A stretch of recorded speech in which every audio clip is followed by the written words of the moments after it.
Bago tayo mag-umpisa sa ating istorya, i-comment mo naman kung taga saan ka at anong oras ka nanonood ngayon. Malay mo, habang nakikinig ka sa gabing tahimik o umagang puno ng pagod, may parte ng kwentong ito na parang salamin ng sarili mong buhay. Isang paalala na kahit gaano kabigat ang mundo, may kabutihang tahimik na gumagalaw sa paligid. Sa gilid ng lumang bus terminal ng San Isidro, Quezon, may isang maliit na karinderyang halos araw-araw ay nilalampasan ng mga taong nagmamadali. Hindi ito marangya. Wala itong aircon, wala ring malalaking ilaw na kumikislap sa gabi. Ang pangalan nito ay Kusina ni Tia Belay. Isang simpleng kainan na may yero ang bubong, kahoy ang mga bangko, at laging may amoy ng sinigang, pritong isda, at bagong saing na kanin. Dito nagtatrabaho si Maristela Alcaraz, pero mas kilala siya ng lahat bilang Stella. 24 na taong gulang si Stella, payat, kayumanghi, at may mga matang kahit pagod ay may kakaibang lambing. Hindi siya yung tipong unang mapapansin sa dami ng tao, pero kapag nakausap mo siya, may mararamdaman kang gaan. Parang sanay siyang magtago ng sariling problema para hindi mahawa ang iba sa bigat na dinadala niya. "Stella, yung mesa dos, bakit wala pang sabaw?" Sigaw ni Tia Belay, ang may-ari ng karinderya, habang hawak ang lumang calculator at listahan ng utang ng mga suki. "Papunta na po, Tia," mabilis na sagot ni Stella. Dala niya ang tray na may 2 mangkok ng bulalo, 3 baso ng tubig at isang platito'y may sili at kalamansi. Kahit mainit ang singaw ng sabaw at nanginginig na ang kamay niya sa pagod, hindi siya nagreklamo. Sanay na siya. Sanay sa init ng kusina, sanay sa sigaw ng amo, sanay sa customers na minsan ay mabait, minsan ay parang binili pati taga-tao niya dahil lang nagbayad sila ng pagkain. Bago siya naging waitress, may pangarap si Stella. Noon, gustong-gusto niyang maging chef. Bata pa lang siya, mahilig na siyang manood sa ina niyang, si Aling Nemesia, habang nagluluto ng simpleng ginisang sardinas na pinapahaba sa maraming kamatis para magkasya sa 5 tao. Kapag may handaan sa kapitbahay, siya ang unang nag-aalok tumulong sa kusina. Hindi dahil gusto niyang makikain, kundi dahil gusto niyang matutunan kung paano napapasaya ng pagkain ang mga tao. "Anak," sabi noon ng ama niyang si Mang Osberto, isang tricycle driver, "balang araw, magkakaroon ka ng sariling kainan, hindi man malaki, basta sayo." Ngumingiti noon si Stella. "Tapos tay, may libreng luga ako para sa mga batang walang baon." Natatawa si Mang Osberto habang inaayos ng lumang tricycle niya. "Ikaw talaga, kahit wala ka pa, iniisip mo na agad ang ibang tao." Pero nagbago ang lahat nang ma-stroke si Mang Osberto. Isang hapon yon, umuwi siya nang hindi na makapagsalita ng diretsyo, nanginginig ang kalahating katawan. Mula noon, tumigil si Stella sa pag-aaral. Ang perang dapat para sa tuition niya ay napunta sa gamot, check-up at pagkain ng pamilya. Hindi na siya nagreklamo. Nang gabing iyon, habang tahimik na umiiyak si Aling Nemesia sa kusina, lumapit si Stella at hinawakan ang kamay nito. "Ma, ako na po muna," sabi. "Anak, pangarap mo." "Balikan ko na lang po kapag kaya na natin." Pero sa loob-loob niya, alam niyang hindi ganoon kadaling balikan ang pangarap kapag ang realidad ay araw-araw kang hinihila pababa. Sa kasalukuyan, nakatira sila sa isang maliit na inuupahang kwarto sa likod ng lumang hardware. Kasama niya doon sina Mang Osberto, Aling Nemesia at ang bunsong kapatid niyang si Jomarion, 16 na taong gulang at nasa senior high school. Madalas walang laman ang ref nila kundi tubig at minsan ay tirang kanin. Kapag sweldo ni Stella, una niyang binibili ay gamot ng ama, sunod bigas, tapos pamasahe ni Jomarion. Kung may matira, saka pa siya bibili ng sabon o tsinelas. Isang umaga, habang naghahanda siyang pumasok sa karinderya, nakita niyang nakaupo si Jomarion sa gilid ng higaan, nakatungo. "Oh, Bakit hindi ka naka-uniform? Tanong ni Stella habang itinatali ang buhok niya. Ate, mahina nitong sabi. Baka tumigil muna ako. Natigilan si Stella. Anong tumigil? Sa school. Magtatrabaho muna ako. Kawawa ka na eh. Si nanay puro laba. Si tatay naman. Hindi na nito tinapos ang sasabihin. Lumapit si Stella at lumuhod sa harap ng kapatid. Jumarion, makinig ka sa akin. Hindi ako tumigil para tumigil ka rin. Tumigil ako para may isa sa atin ang makapagtapos. Ate, pero pagod ka na. Ngumiti si Stella kahit parang may tumutusok sa dibdib niya. Lahat naman napapagod, pero hindi ibig sabihin susuko. Mula sa higaan, gumalaw ang kamay ni Mang Osberto. Hindi na malinaw ang salita niya, pero pinilit niyang sambitin, Anak. Lumapit si Stella. Hinaplos niya ang balikat ng ama. Ayos lang po, Tay. Kaya pa. Kahit hindi siya sigurado kung totoo iyon. Pagdating sa kusina ni Tia Belay, nagsimula na naman ang mahabang araw. 7:00 pa lang ng umaga ay puno na ang mga mesa. May mga konduktor na nagmamadali, estudyanteng kulang ang baon, tindera sa palengke at mga pasaherong nagpapalipas ng oras. Si Nanay Pasing, ang matandang kusinera, ang nasa likod ng kalan. Siya ang pinakamatagal ng empleyado sa karinderya at siya rin ang madalas na tahimik na kumakampi kay Stella. Oh, Stella, bulong ni Nanay Pasing habang inaabot ang isang maliit na supot. May konting ginisang sayote dyan. Iuwi mo mamaya. Napatingin si Stella sa paligid. Nay, baka makita ni Tia Belay. Hayaan mo siya. Tirang gulay lang naman yan. At saka, mas kailangan ng tatay mo. Napangiti si Stella pero halatang nahihiya. Salamat po. Hindi lahat sa karinderya ay tulad ni Nanay Pasing. May isa pang waitress doon, si Clarimunda Sazon o Clary, na laging nakataas ang kilay kapag napupuri si Stella ng customers. Ate Stella, ang bilis mo talaga. Kahit ang daming tao, hindi ka nagkakamali. Ngumiti lang si Stella. Salamat po. Kain po kayong mabuti. Narinig iyon ni Clary at pasimpleng bumulong habang nag-aayos ng baso. Bilis-bilisan mo talaga para kunwari ikaw ang pinakamabait dito. Hindi pinatulan ni Stella. Sanay na siyang may taong hindi masaya kapag tahimik kang nagsisikap. Pero may customer na mas malala pa kay Clary. Siya si Donatello Bibar, isang negosyanteng may hardware supply at laging nakagintong relo. Tuwing papasok siya sa karinderya, parang gusto niyang ipaalam sa lahat na mas mataas siya sa kanila. Laging may kasamang 2 tauhan at laging niyang inahanap si Stella para utusan. Hoy, waitress! Tawag niya isang tanghali habang pumapadyak ang sapato sa simento. Yung tubig ko, bakit hindi malamig? Ano ba to? Libre? Lumapit si Stella. Pasensya na po sir, papalitan ko po. Dapat lang, kaya kayo hindi umaasenso, simpleng tubig hindi maayos. Natahimik ang ilang kumakain. Namula ang mukha ni Stella, pero yumuko lang siya. Mula sa kabilang mesa, nakita iyon ni Brandolet Matic, isang delivery rider na madalas maghatid ng gulay at bigas sa karinderya. Gwapo sana si Brando kung hindi lang laging halatang bilad sa araw. May pawis sa noo at suot ang kupas na jacket ng rider. Tahimik na tao siya, pero may malasakit. Paglabas ni Stella sa likod para kumuha ng yelo, sumunod siya dala ang isang sako ng bigas.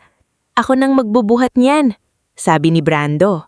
Kaya mo naman, sagot ni Stella. Kaya mo, oo, pero hindi ibig sabihin kailangan mong kayanin lahat mag-isa. Napatingin si Stella sa kanya, saglit na natigilan. Hindi siya sanay na makarinig ng gaanong klasing pangungusap. Salamat, mahinang sabi. Walang anuman, saka wag mong dibdibin si Donatello. Kulang lang yun ang aruga ng bata. Natawa si Stella kahit saglit. Baka kulang din sa asin yung ulam niya kaya laging mainit ulo. Pareho silang natawa, pero mabilis ding bumalik si Stella sa trabaho dahil narinig na naman niya ang sigaw ni Tia Belay. Pagsapit ng hapon, dumating si Mang Tiburcio, ang may-ari ng inuupahan nilang kwarto. Hindi siya kumakain. Dumiretso siya kay Stella habang nagliligpit ito ng mesa. Stella, sabihin mo sa nanay mo 2 buwan na kayong atrasado. Seryoso nitong sabi. Nahawak si Stella sa basang-basan. Mang Tiburcio, pasensya na po. Makakabayad din po kami. May gamot lang po kasi si tatay. Lahat may dahilan, hiha. Pero hindi dahilan ng gamot para hindi magbayad ng renta. May pamilya rin akong pinakakain. Opo, bigyan niyo lang po kami ng konting panahon. 1 linggo. Kapag wala pa, kailangan ko na kayong paalisin. Parang may bumagsak na bato sa dibdib ni Stella. 1 linggo. Hindi nga pa dumarating ang sahod niya at kung dumating man, kulang pa iyon sa gamot at pagkain. Buong maghapon dala niya ang takot na iyon. Nang gabi na at unti-unting sumasara ang karinderya, saka lang niya napansin na hindi pa pala siya kumakain ng maayos. Kanina pa siyang hilo pero hindi niya pinansin. Kumuha siya ng konting tirang kanin at sabaw na naiwan sa malaking kaldero. Yun na ang hapunan niya bago umuwi. Sa likod ng karinderya, kung saan naroon ang mga lumang kahon, basurahan at sirang bangko, umupo si Stella. Malayo sa mata ng customers, doon niya pinayagan ng sarili niyang mapagod. Hawakan niya ang supot ng kanin at napabuntong hininga. Lord, hindi naman hinihingi na yumaman agad kami, kahit makahinga lang ng konti. Pumatak ang luha niya pero mabilis niya itong pinahid. Ayaw niyang may makakita. Ayaw niyang may makaalam na ang babaeng laging nakangiti sa harap ng customers ay halos durog na sa loob. Akma na sana niyang kakainin ng kanin nang makarinig siya ng mahinang kaluskus sa tabi ng basurahan. Napalingon siya. May 2 batang nakatayo sa dilim. Ang isa ay lalaki, siguro nasa 9 o 10 taong gulang. Payat, madumi ang damit pero matalim ang tingin na parang sanay nang magbantay. Hawak niya sa likod niya ang isang batang babae na mas maliit, marahil 6 na taong gulang, may magulong buhok at mga matang takot na takot. Hindi sila gumagalaw. Hindi rin agad nagsalita si Stella. Dahan-dahan niyang ibinaba ang supot ng kanin. Gutom ba kayo? Hinila ng batang lalaki ang kapatid niya palayo. Hindi kami magnanakaw. Napahinto si Stella. May kirot sa boses ng bata. Parang ilang beses na siyang napagbibintangan kahit wala pa siyang ginagawa. Hindi ko sinabing magnanakaw kayo. Nagtatanong lang ako kung gutom kayo. Yumuko ang batang babae at mahina ang boses na nagsabing, Kuya. Pinandilatan siya lang batang lalaki, hindi dahil galit, kundi dahil takot siyang baka masaktan sila. Tumayo si Stella at kumuha pa ng 2 plastik na plato sa loob. Nang bumalik siya, nilagyan niya ng kanin, sabaw at kapirasong pritong galunggong ang bawat plato. Ibinaba niya iyon sa sirang bangko, sapat ang layo para hindi matakot ang mga bata. Ayan, kain kayo. Hindi ko kayo lalatitan kung ayaw ninyo. Nakatitig lang ang batang lalaki. May bayad? Talong ito. Umiling si Stella. Wala. Bakit? Saglit na napangiti si Stella, malungkot pero totoo. Kasi minsan may mga bagay na hindi kailangang bayaran. Unti-unting lumapit ang batang babae. Nang masiguro ng kuya niya na walang gagawing masama si Stella, pinayagan niya itong kunin ng plato. Mabilis kumain ng bata, parang ilang araw nang walang laman ng tiyan. Ang batang lalaki naman ay nagpipigil pa noong una, pero kalaunan ay hindi na rin nakatiis. Habang pinapanood sila ni Stella, nakalimutan niya ang sariling gutom. Anong pangalan ninyo? Tanong niya. Hindi sumagot ang batang lalaki, pero ang batang babae, sa pagitan ng subo, ay mahina ang boses na nagsabing, Mira po. Mira, ulit ni Stella. Ang ganda ng pangalan mo. Si kuya po si Larry, dagdag ng bata. Mira, saway ng batang lalaki. Ngumiti si Stella. Ayos lang, ako si Stella. Tumingin si Mira sa kanya. Parang tala? Oo, sagot ni Stella. Parang tala. Mula noon, sa gabing iyon, may kakaibang init na naramdaman si Stella sa puso. Hindi nawala ang problema niya. May renta pa rin silang kailangang bayaran. May gamot pa rin ng tatay niya. May kapatid pa rin siyang kailangang pag-aralin. May amo pa rin siyang maaaring magalit kapag nalaman ang ginawa niya. Pero habang nakikita niyang kumakain ng 2 batang kanina ay nakasilip lang sa basurahan, may naalala siya sa dating pangarap niya. ang magkaroon ng kainan kung saan walang batang matutulog na gutom. Hindi niya alam kung sino sina Larry at Mira.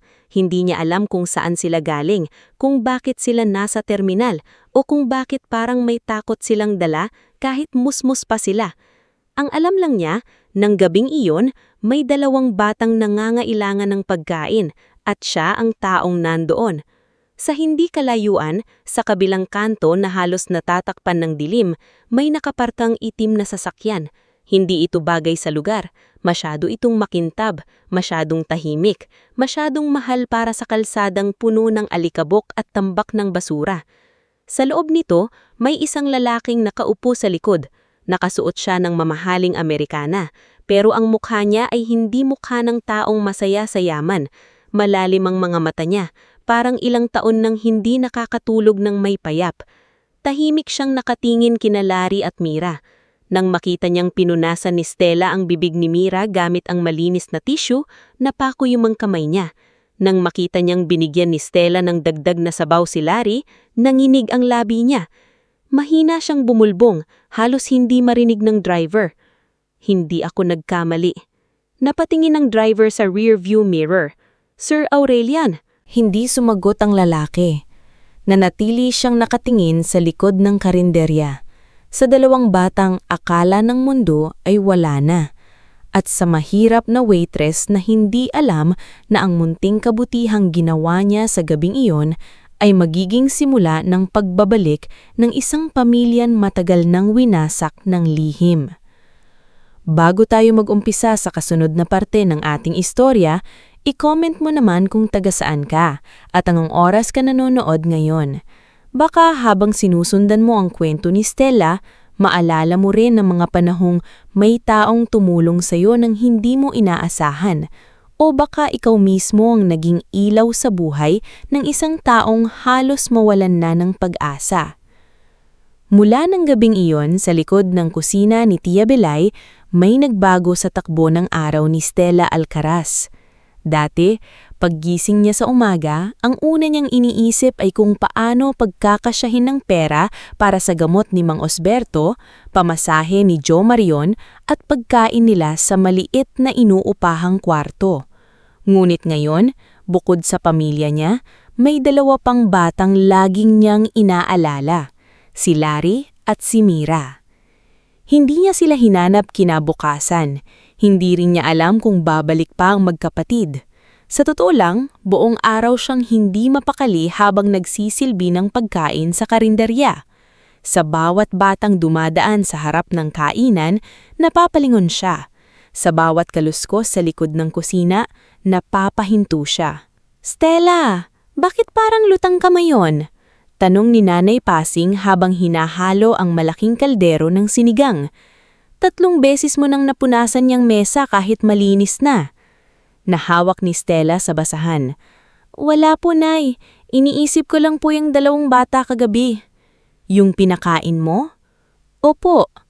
Huminto sandali si Nanay Pasing. Tumingin siya sa labas ng kusina, saka dahan-dahang nagsalita. "Maraming batang ligaw dito sa terminal. Yung iba tumatakas sa gutom, yung iba tumatakas sa tao." Napatingin ni Stella. "Ano pong ibig ninyong sabihin?" "May mga batang nasa kalye hindi dahil gusto nila. Minsan, may kinatatakutan sila." Bumuntong hininga ang matanda. "Kaya kung bumalik man sila, huwag mong biglain. Ang batang sanay masaktan, hindi basta-basta naniniwala sa kabaitan." Dinala ni Stella ang payong-payong na payo na iyon hanggang gabi. Nang nagsara na ang karinderya at isa-isa nang umalis ang mga customer, nagtabi siya ng konting kanin, sabaw at 2 pirasong pritong talong. Hindi niya kinuha mula sa paninda ni Tia Belay. Galing iyon sa sariling baon niya, na dapat sana ay kakainin niya bago umuwi. Inilagay niya sa 2 plastik na plato at inihanda sa likod. Makalipas ang ilang minuto, narinig niya ang pamilyar na kaluskos. Paglingon niya, naroon sina Larry at Mira. Mas madumi kaysa kahapon pero buhay ang mga mata nang makita ang pagkain. "Bumalik kayo." Hindi sumagot si Larry. Hawak pa rin niya sa kamay ang kapatid, parang anumang oras ay handa siyang tumakbo. "Hindi ko kayo pipilitin," sabi ni Stella. "Naghanda lang ako. Kung gutom kayo, kain kayo." Si Mira ang unang lumapit. "Ate Tala!" Napangiti si Stella. "Ate Tala?" Tumanggo si Mira. "Kasi Stella po kayo, parang tala." May kung anong init na kumalat sa dibdib ni Stella. Matagal na siyang tinawag ng kung ano-ano. Waitress, utusan, mahirap, kawawa. Pero sa bibig ni Mira, ang pangalan niya ay parang hindi pabigat, parang pag-asa. Lumapit si Larry pero hindi siya umupo. Kinuha niya ang plato, ibinigay muna sa Mira, saka kinuha ang kanya. "Salamat," maikling sabi niya. "Yun lang ba?" Biro ni Mira sa kuya niya. "Sabi ni Mama dati dapat buong pangungusap." Natigas si Larry. Napansin ni Stella ang biglang pagbabago ng mukha nito. Para bang may salitang aksidenteng nakalabas mula sa nakaraan. "Mira?" Mariing nasabi ni Larry. Napayuko ang bata. "Sorry." Hindi na nagtanong si Stella. Kahit gusto niyang malaman kung nasaan ang kanilang ina, kung bakit sila mag-isa, at kung bakit tila may alaala silang hindi bagay sa mga batang palaboy. Pinili niyang manahimik. Tama si Nanay Pasing, hindi dapat binibigla ang sugat. Lumipas ang mga araw. Naging tahimik na ritual ang pagkain ni Larry at Mira sa likod ng karinderya. Hindi araw-araw ay masarap ang naibibigay ni Stella. Minsan lugaw lang, minsan kaning lamig na may sabaw, minsan pirasong saging na saba at tubig. Pero sa bawat abot niya, laging niyang siniguradong hindi sila mararamdamang pulubi. "Umupo kayo ng maayos," sabi niya minsan. "Hindi kayo aso na susubuan sa giid. Kumain kayo parang bisita." Kumunot ang noo ni Larry. "Hindi naman kami bisita." "Sa akin, oo." Hindi kumibo si Larry, pero mula noon, hindi na siya kumakain ng nakatayo. Unti-unti, naging mas madaldal si Mira. Ikinukwento niya kay Stella ang mga bagay na gusto niya. Kulay dilaw, mainit na sabaw, mga ilaw sa bus kapag gabi, at kanta ng ibon sa umaga. Pero kapag tungkol sa pamilya ang usapan, palaging si Larry ang humaharang. "Nasaan ang bahay ninyo dati?" Minsang maingat na tanong ni Stella habang inaabot ang baso ng tubig. "Malaki po," sagot ni Mira bago pa mapigilan. "May hagdan na paikot, tapos may kwarto kami ni Kuya na may..." "Mira, tama na," putol ni Larry. Napatingin si Stella sa kanya. "Ayos lang, Larry. Hindi ko kayo pipiliting magsalita." "Tama," malamig niyang sagot. "Kasi wala ka namang kinalaman sa amin." Sumakit iyon kay Stella, pero hindi siya nagalit. Nakita niya sa mga mata ng bata na hindi galit ang tunay na naroon. Takot. Takot na kapag may nalaman ng iba, may masamang mangyari. "Kung iyon ang gusto mo, rerespetuhin ko," sabi niya. "Pero kahit hindi mo sabihin ang kwento ninyo, pwede pa rin kayong kumain dito." Saglit na nagkatinginan sila ni Larry. Sa unang pagkakataon, tila nalito ang bata kung paano haharapin ang tao na hindi siya sinasaktan kahit matalim ang sagot niya. Ngulit ang kabutihan, kahit tahimik, ay may mga matang ayaw makakita nito. Isang gabi, nahuli ni Clarice si Stella habang iniaabot nito ang pagkain sa magkapatid. Nakatayo ito sa pinto sa likod, nakakross ang braso, at may niting halatang may masamang ibig sabihin. "Aba," sabi ni Clary, "kaya palang parang ang bilis maubos ng kanin natin ah. May feeding program ka pala nito." Napalingon si Stella. "Clary, baon ko ito." "Baon?" Tumawa si Clary. "Waitress ka na nga lang, nagpapakabayani ka pa. Alam ba ni Tia Belay na ginagamit mong charity center ang karinderya niya?" Tumayo si Larry. Agad na hinila si Mira sa likod niya. "Wala silang kasalanan," sabi ni Stella. "Huwag mo silang idamay." "Hindi ko sila dinadamay. Ikaw ang idadamay ko." Lumapit si Clary at sinilip ang mga plato. "Tignan natin kung gaano kakabait kapag tinanggal ka sa trabaho." Kinabukasan, kumalat na sa buong karinderya ang chismis. May mga customer na napapatingin kay Stella habang nagsaserve siya. May ilan na bumubulong. May ilan namang tila humahanga. Pero mas malakas ang mga taong madaling maniwala sa masama. Tinawag siya ni Tia Belay sa likod. "Totoo ba ito?" Tanong nito, hawak ang listahan ng inventory. "Nagbibigay ka ng nag-iisang pagkain sa mga batang kalye." "Tia, hindi po galing sa paninda. Kadalasan po baon ko. Minsan tira na ng hindi na may bebenta." "Hindi iyon ang punto, Stella," mariing niyang sabi. "Kapag nakita ng tao na nagpapakain tayo sa likod, dadagsa ang mga bata rito. Negosyo ito, hindi ampunan." Napalunok si Stella. "Opo, naiintindihan ko po." "Hindi mo naiintindihan. Kulang ang kita natin nitong mga nakaraang linggo. Ngayon ko pa malalaman na may pinapakain ka palang kung sino-sino." "Hindi ko po ninanakaw ang karinderya." Sumingit si Clary mula sa gilid. "Ewan natin, Tia. Mabait nga raw eh. Baka pati kahera inaambunan niya ng kabaitan." "Clary," saway ni Nanay Pasing mula sa kusina. "Kung wala kang magandang sasabihin, maghiwa ka na lang ng sibuyas." Pero narinig na ni Tia Belay ang gusto niyang marinig.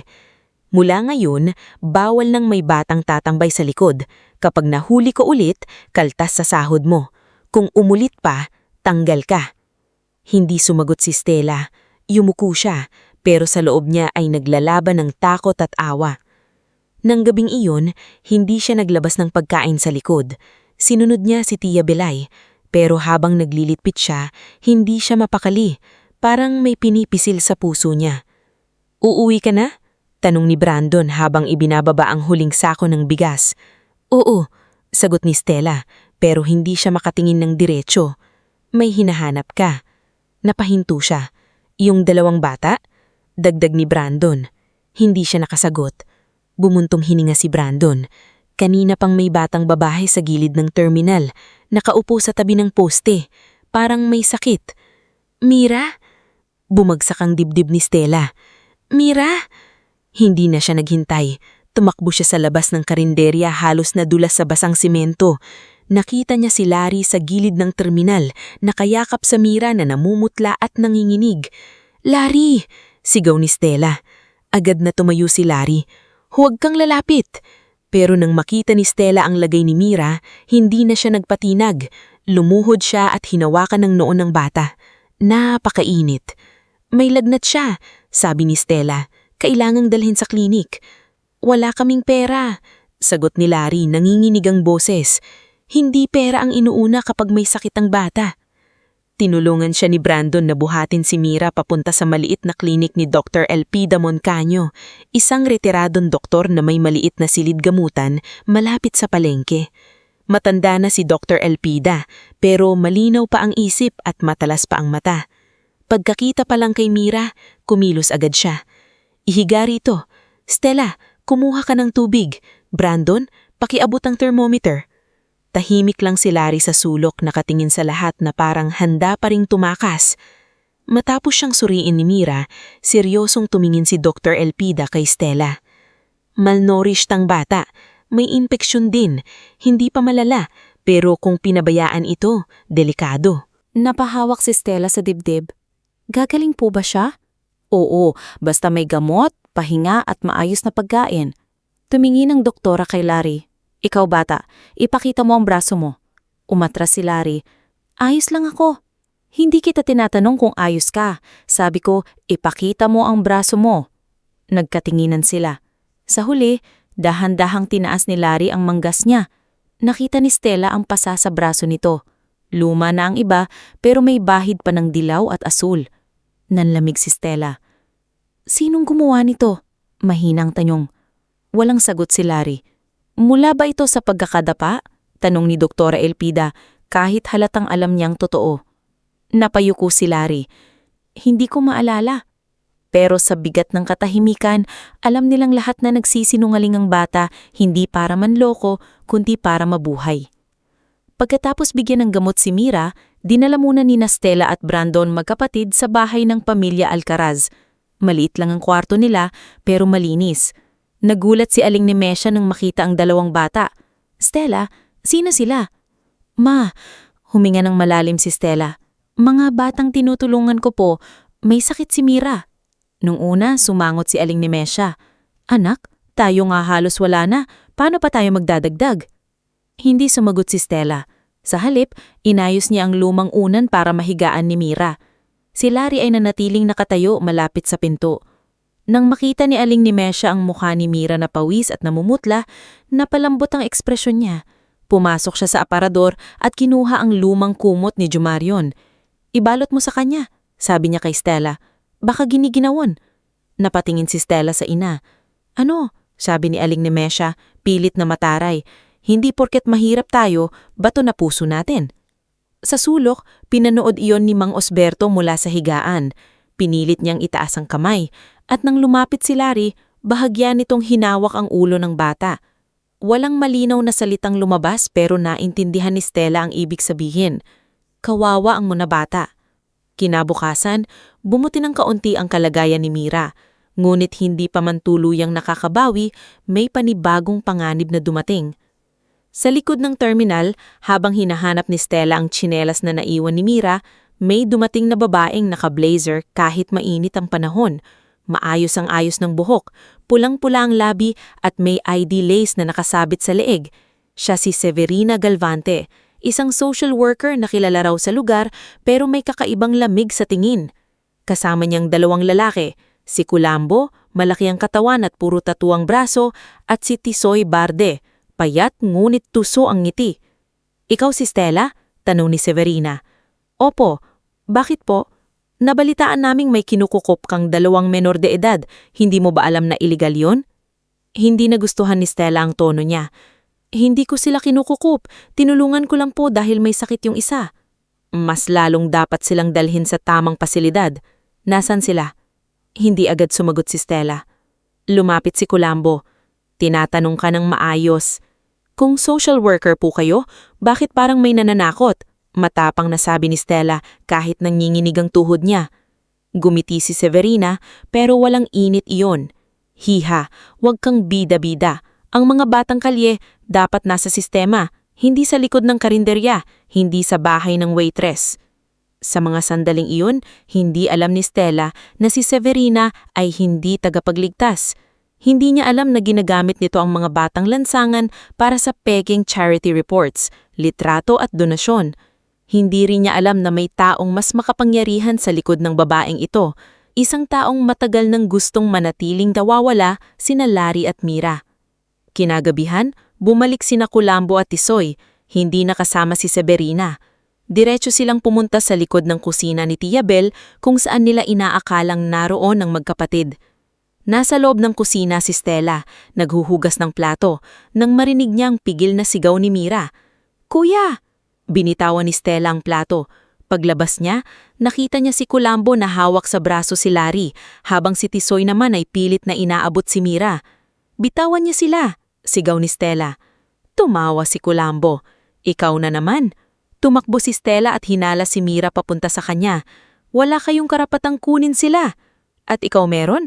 Sinagal si Tisoy. Hindi mo sila kadugo. Hindi kailangang kadugo para protektahan ang bata. Isang malakas na sampalang tumama sa pisngi ni Stella. Napasubsob siya sa pader, uminit ang kalahati ng mukha niya at saglit na umikot ang paningin niya. Napasigaw si Mira. Ate tala! Nakita iyon ni Larry. Sa unang parahon, nawala ang takot sa mukha niya at napalitan ng galit. Kinagat niya ang kamay ni Kulambo, dahilan para mabitawan siya nito. Takbo Mira! Sigaw niya. Pero hindi tumakbo Mira palayo, tumakbo siya papunta kay Stella. Sa loob ng kusina, sumigaw si Nanay Pasing, Brando! Tulong! Dumating si Brando mula sa gilid ng karinderya, kasama ang 2 tricycle driver na kumakain pa kanina. Nagkagulo. Napaatras sina Kulambo at Tisoy, lalo nang lumabas si Tia Belay at nagsisigaw na tatawag siya ng pulis. Hindi pa ito tapos. Banta ni Kulambo bago sila tumakbo papalayo. Naninginig si Stella habang yakap si Mira. Si Larry naman ay nakatayo sa harap nila, hingal na hingal, parang isang batang pilit na giging matanda dahil wala siyang ibang pagpipilian. Lumapit si Tia Belay, galit at takot ang mukha. Stella, ano ba yung dinala mong gulo sa negosyo ko? Hindi nakasagot si Stella. Masakit ang pinsi niya, pero mas masakit ang makita ang takot sa mukha ng mga bata. Mula sa kabilang kanto, naroon na naman ang itim na sasakyan. Sa loob nito, nakatingin si Aurelian Quinalto sa eksenang nangyari. Nakita niya kung paanong hinarang ni Stella ang katawan niya para proteksyonan sina Larry at Mira. Nakita niya kung paanong sinampal ang dalaga, pero hindi ito umatras. Nakita niya kung paanong kumapit si Mira kay Stella na para bang iyon ang huling ligtas na lugar sa mundo. Nanginginig ang kamay ni Aurelian habang hawak ang lumang litrato ng dalawang batang nakangiti sa hardin ng kanilang mansyon. Si Hilarion may hawak na laruang eroplano, nakasabit sa leeg niya habang tumatawa. 3 taon niyang iniyakan ng mga batang iyon, 3 taon niyang dinalaw ang puntod na walang laman, 3 taon niyang pinaniwala ang sarili na wala na ang mga anak niya. Ngulit na yon, naroon sila. Buhay. Sugatan ng pagkabata, marumi ang damit, takot sa mundo, pero buhay. Napapikit si Aurelian, at sa unang pagkakataon matapos ang mahabang panahon, tumulo ang luha niya hindi dahil sa alaala ng pagkawala, kundi dahil sa posibilidad na may maibabalik pa ang mga batang naroon. Mga anak ko, bulong niya, basag ang boses. Buhay kayo. Sa harap ng karinderya patuloy na niyayakap ni Stella ang magkapatid. Walang kaalam-alam na ang lalaking lihim na nanonood ay hindi estrangherong mapanganib, kundi ang amang matagal nang hinahanap ng mga bata na natutulog gabi-gabi na may takot, gutom, at tanong kung bakit sila iniwan ng mundo. Bago tayo mag-umpisa sa kasunod na parte ng ating istorya, i-comment mo naman kung taga saan ka at anong oras ka nanonood ngayon. Sa parteng ito, mas lalo nating makikita na minsan, ang taong mukhang nasa kanya na ang lahat ay siya pa palang pinakawasak sa loob. At ang isang simpleng kabutihan mula sa taong mahirap ay pwedeng maging susi para mabuksan muli ang pamilyang matagal nang nilalamon ng lihim. Hindi agad bumaba si Aurelian Quinalto nung gabing nakita niyang sinampal si Stella habang ipinagtatanggol nito sina Larry at Mira. Hindi dahil wala siyang pakialam, hindi dahil takot siya, kundi dahil sa loob ng ilang segundo, ang puso niyang matagal ng parang bato ay biglang nabasag sa sobrang bigat ng nakita. Nandoon ang 2 batang ilang taon niyang iniyakan. Nandoon ang anak niyang si Hilarion, payat, marumi, at nakatayo na parang siya ang ama ng kapatid niya. Nandoon din ang anak niyang si Mira, naninginig sa takot habang yakap-yakap sa isang waitress na hindi naman sila kadugo. At nandoon si Stella, isang babaeng hindi kilala ni Aurelian, walang yaman, walang bodyguard, walang kapangyarihan, pero handang tumanggap ng sampal at panganib para proteksyonan ang mga batang iniwan ng mundo. "Sir," maingat na sabi ng driver niya si Rodelio, "bababa po ba kayo?" Hindi sumagot si Aurelian. Nakapako ang tingin niya kay Mira, na nakayakap pa rin kay Stella habang umiiyak. Sa isip niya biglang bumalik ang isang alaala. 3 taon na ang nakalilipas. Sa hardin ng mansyon ng mga Quinalto, tumatakbo si Mira habang hawak ang maliit na pilaw na payong kahit tirik ang araw. Si Larry naman ay nasa likod niya, may hawak na laruang eroplano pilit pinapalipad sa hangin. Nakaupo si Aurelian sa patiyo, kausap ang asawa niyang si Eulavina. "Masyado kang busy, Aurelian," sabi ni Eulavina habang nakatingin sa mga bata. "Lumalaki sila ng mabilis. Baka paggising mo hindi na sila batang gustong kandungin ka." Gumiti siya noon pero hindi niya sineryoso. "Ginagawa ko ito para sa kanila." "Tama," sagot ni Eulavina. "Pero hindi lang pera ang kailangan ng ating mga anak. Kailangan din nila ang presensya mo." Hindi ni Aurelian alam na iyon na pala ang isa sa mga huling araw na maririnig niya ang tinig ng asawa niya ng ganoon kalinaw. Ilang buwan matapos iyon, naaksidente si Eulavina habang papauwi mula sa isang charity event. Sinabi ng report na nawalan ng preno ang sasakyan. Sinabi ng pulis na aksidente. Sinabi ng lahat na tanggapin na lang. Ngunit sa puso ni Aurelian, may bahagi ng katotohanang hindi kompleto. Bago pa siya tuluyang makabangon sa pagkamatay ng asawa niya, nawala naman sina Larry at Mira. Noong panahong iyon, ipinagkatiwala niya muna ang mga bata sa dating yaya nilang si Grasilda Mavero, habang inaayos niya ang mga legal na usapin at negosyo. Kasama rin doon sa bahay noon ang half-brother niyang si Octavio Quinalto, ang taong noon na itinuring niyang kakampi dahil dugo niya ito. Kuya, magpahinga ka muna, sabi ni Octavio noon habang hawak ang balikat niya. Ako muna ang bahala sa bahay. Ako na ang magbabantay sa mga bata. At naniwala si Aurelian. Iyon ang pagkakamaling araw-araw niyang pinaparusahan sa sarili. Isang linggo matapos iyon, sumiklab daw ang sunog sa rest house ng pamilya sa Batangas. Doon daw pansamantalang dinala ni Grasilda ang mga bata para makalayo sa ingay ng media. Nang makarating si Aurelian, abo na ang kalahati ng bahay. May mga gamit ng mga bata, may sunog na kumot, may basag na music box ni Mira, at may laruang eroplano ni Larry na halos tunaw na ang pakpak. Walang malinaw na labi na naipakita sa kanya. Ang sabi ng imbestigador, natupok daw lahat. Ang sabi ni Octavio, huwag na raw dagdagan ng sakit. Ang sabi ng abogado noon, tanggapin na raw dahil may death certificates at police report. Pero hindi natanggap ng puso ni Aurelian. Tuwing gabi, naririnig niya ang tawa ni Mira sa hallway ng mansyon. Tuwing makakita siya ng batang lalaki na may hawak na laruan, naaalala niya si Larry. At tuwing may charity event para sa mga batang ulila, halos hindi niya kayaning pumasok sa venue dahil pakiramdam niya sarili niyang mga anak ang hindi niya nailigtas. Sa kasalukuyan, nasa loob pa rin siya ng sasakyan habang hawak ang lumang litrato ni Larry at Mira. May bitak na ang gilid ng larawan dahil ilang taon na niya itong dinadala sa wallet. Sir Aurelian, ulik ni Rodelio, baka mawala sila kung hindi tayo kikilos. Doon lang tila bumalik sa sarili si Aurelian. Pinunasan niya ang luha niya, pero hindi siya bumaba. Sa halip, kinuha niya ang phone at tinawagan ng abogadong matagal na niyang pinagkakatiwalaan. Attorney Leocadio, sabi niya, nanginginig ang boses. Nakita ko sila. Sa kabilang linya, natahimik si Attorney Leocadio Cineres. Sino po, sir? Ang mga anak ko. Mahabang katahimikan. Sigurado po ba kayo? Nakita ko sila. Si Ilarion, si Miraluna, buhay sila. Sir, makinig po kayo sa akin, mahinaong sabi ni Attorney Leocadio. Huwag muna kayong lalapit ng walang plano.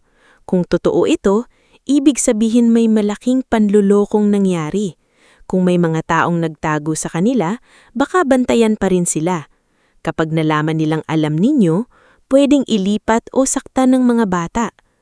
Napakuyom ang kamao ni Aurelian. Gusto mong sabihin panoorin ko lang sila mula sa malayo? Hindi po. Ang sinasabi ko, kailangan nating protektahan sila ng tama. Kailangan natin ng ebidensya, DNA test, witness, at higit sa lahat, kailangan nating malaman kung sino ang nasa likod nito. Napalunok si Aurelian. Alam niyang tama ang abogado. Pero paano mo pipigilan isang ama na akapin ng anak niyang akala niya'y patay na? Sa kabilang banda, matapos ang gulo sa karinderya, dinala muna ni Stella sina Larry at Mira sa maliit nilang kwarto. Hindi siya makauwi ng walang kaba. Masakit pa rin ang pinsik niya mula sa sampal ni Kulambo at bawat ingay sa labas ay nagpapapitlag sa kanya. Dito muna kayo matutulog, sabi niya sa magkapatid habang inaayos ang banig sa sahig.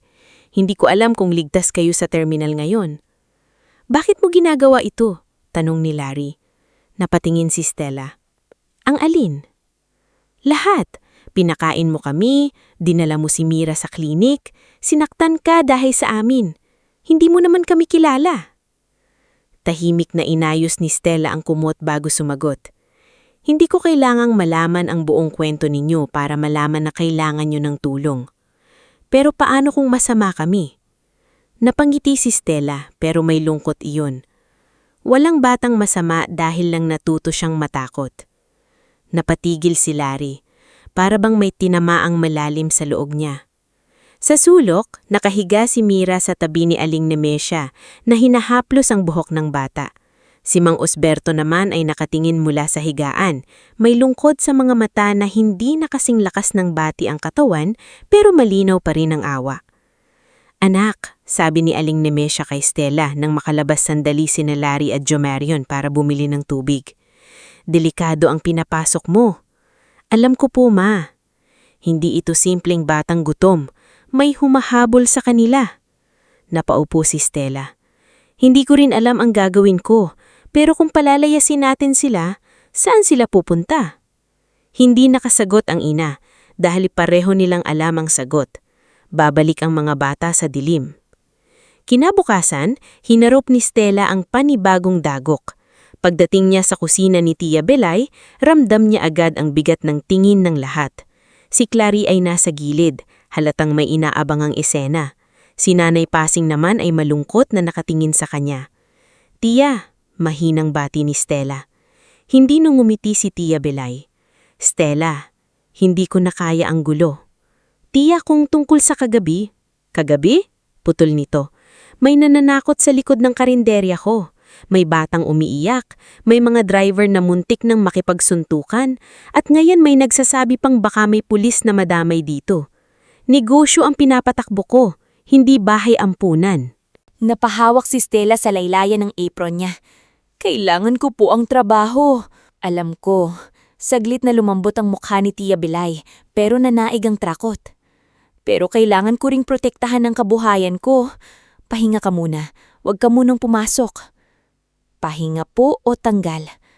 Hindi agad sumagot si Tia Belay. Sapat na iyon. Dahan-dahang tinanggal ni Stella ang apron. Parang hindi lang tela ang inaalis niya kundi huling piraso ng seguridad na meron siya. Lumapit si Nanay Pasing at palihim na inabot ang isang maliit na supot. "May kunting bigas at tuyo dyan." Bulong nito. Napaluha si Stella.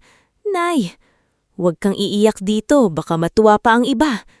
Mula sa gilid, narinig ang mahinang singhal ni Clary. "Ayan kasi, hindi ka prinsesa para iligtas lahat." Hindi na lumaban si Stella, ngulit bago siya tuluyang lumabas, humarap siya kay Clary. "Hindi ako prinsesa," mahinahon niyang sabi. "Pero hindi rin ako bato." Pag-uwi niya, wala siyang lakas ng loob sabihin agad kina Aling Nemesia na wala na siyang trabaho. Ngulit nakita agad iyon ni Jo Marion. "Ate, bakit dala mo yung apron mo?" Naupo si Stella sa tabi ng mesa. "Pansamantala lang daw." "Tinanggal ka nila," sabi ni Jo Marion, hindi tanong kundi hula. Tahimik si Stella. Napatayo si Larry mula sa sulok. "Dahil sa amin?" "Hindi," agad na sagot ni Stella. "Sunungaling ka," tigas na sabi ng bata, pero nangimilid ang luha niya. "Lahat ng tumutulong sa amin napapahamak." Lumabas siya ng kwarto at muntik nang sumunod si Mira kung hindi siya pinigilan ni Aling Nemesia. Hinabol siya ni Stella hanggang sa iskinita. "Larry!" Hindi huminto ang bata. "Larry, hindi mo kasalanan!" Doon siya humarap. "Kung wala kayo, may trabaho ka pa. Kung wala kayo, hindi ka sinampal. Kung wala kayo, hindi ka palalayasin." Napakasakit pakinggan dahil may bahaging totoo. Ngulit mas matimbang sa puso ni Stella ang isa pang katotohanan. "Kung wala kayo," sabi niya, hinahabol ang hininga, "baka hindi ko na maalala kung bakit ako nangarap magluto noon." Napakunot ang noo ni Larry. "Akala ko kasi matagal nang patay yung pangarap ko. Pero nung nakita kong kumain kayo ni Mira, naalala ko. Gusto ko palang magpakain hindi lang para kumita, kundi para may mabusog na taong akala niya wala nang may pakialam sa kanya." Hindi nakapagsalita si Larry. Bata pa siya pero pagod na ang mga mata niya ng kahihiyan at takot. Kinagabihan, habang tahimik silang kumakain ng lugaw na niluto ni Aling Nemesia mula sa bigas ni Nanay Pasing, may kumatok sa pinto. Napapitlag sina Larry at Mira. Tumayo si Jo Marion, hawak ang walis na parang sandata. Pagbukas nila, naroon si Brando, may dalang lumang gulong ng kariton, kahoy at maliit na kalan. "Ano yan?" tanong ni Stella. Ngumiti si Brando. "Simula." "Simula ng ano?" "Kariton mo." Napatingin si Stella, hindi makapaniwala. "Sabi mo dati gusto mong magluto. Hindi mo kailangan ng karinderya agad. Simulan mo sa lugaw. Ako na bahalang maghanap ng pwesto sa terminal. Maraming driver doon na naghahanap ng mainit na makakain sa madaling araw." "Brando, wala akong puhunan." "May kunti akong ipon. Utang mo muna. Walang interes. Ang interes, libre akong tikim." Napatawa si Mira, kahit si Larry ay napaiwas ng tingin para itago ang bahagyang ngiti. Kinabukasan, nagsimula ang maliit na kariton ni Stella. Tinulungan siya ni Brando sa pagbubuhat. Si Jo Marion ang nagsulat sa karton ng pangalan, Lugaw ni Ate Tala. Si Aling Nemesia naman ang naghanda ng bawang panggisa. Si Mang Osberto kahit hirap gumalaw ay pinilit na iangat ang hinlalaki bilang suporta. Si Larry naman ang taga-abot ng sukli, habang si Mira ay taga-abot ng tissue at plastic na kutsara. Sa unang araw, konti lang ang bumili, may ilan pang nang mutya. Dating waitress ngayon naglalako na, bulong ng isang babae. Pero may mga driver na natuwa. May estudyanteng nagpasalamat dahil mura ang lugaw. May matandang porter na halos maiyak nang dagdagan ni Stella ang sabaw kahit kulang ang bayad. Hindi yumaman si Stella sa unang linggo, pero sa unang pagkakataon matapos matanggal sa trabaho, naramdaman niyang may bagay siyang sinisimulan na kanya. Mula sa di kalayuan, lihim pa ring nakamasid si Aurelvian. Hindi na siya nakasakay sa itim na sasakyan sa tapat mismo. Mas maingat na siya ngayon. May mga taong ipinadala si Attorney Leo Cadjo para magbantay sa paligid ng hindi nakakatakot. Hindi nila ginagalaw si Stella. Hindi nila kinakausap ang mga bata. Sinisigurado lang nilang walang lalapit na tauhan ni Severina o sino man ang may masamang balak. Sa opisina ni Aurelvian sa Maynila, nakalatag sa mesa ang mga lumang dokumento, death certificates, police reports, insurance files, at larawan ng rest house na nasunog. Nandoon din ang bagong kuhang latipo ni Larry at Mira sa terminal. Malabo, pero sapat para durugin muli ang puso niya. May nakita kaming irregularidad, Sabi ni Attorney Leo Cadjo isang gabi habang nasa video call. Ang death certificates ng mga bata ay pinirmahan ng doktor na patay na 6 na buwan bago mangyari ang sunog. Nanlamig ang mukha ni Aurelvian. Peki? Opo, at ang nagproseso ng claim sa insurance at estate adjustment noon ay may koneksyon sa opisina ng kapatid ninyong si Octavio. Napapikit si Aurelvian. Octavio, ang kapatid na umalalay daw sa kanya. Ang kapatid na yumakap sa kanya habang umiiyak siya. Ang kapatid na nagsabing tanggapin na niya ang pagkamatay ng mga anak niya. Hanapin ninyo si Grasilda. Utos ni Aurelvian, mababa ang boses. Buhay man siya o nagtatago, hanapin ninyo. Ginagawa na po namin, pero mag-ingat kayo sir ha. Kung si Octavio ang nasa likod nito, hindi lang pera ang usapan. Mana, kontrol sa kumpanya at posisyon ng dahilan. Napatayo si Aurelvian at tumingin sa malaking bintana ng opisina.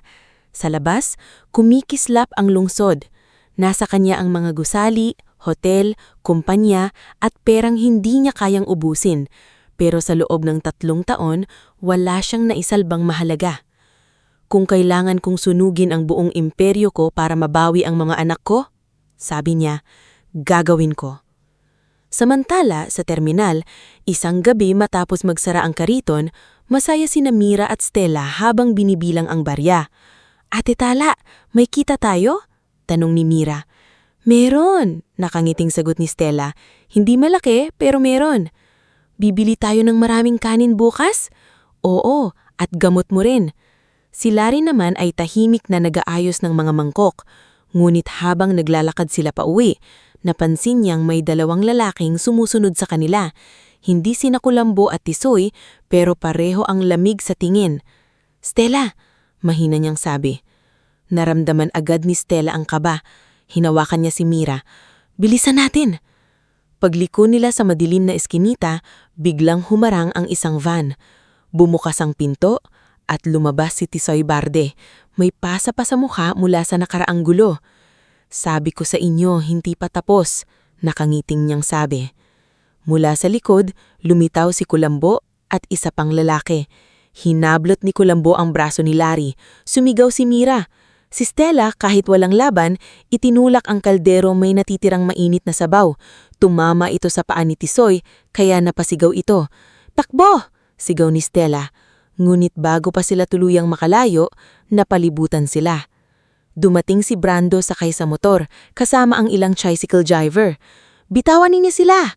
Nagkagulo sa eskinita. May sigawan, may nagtakbuhang kapitbahay, may tumawag ng barangay.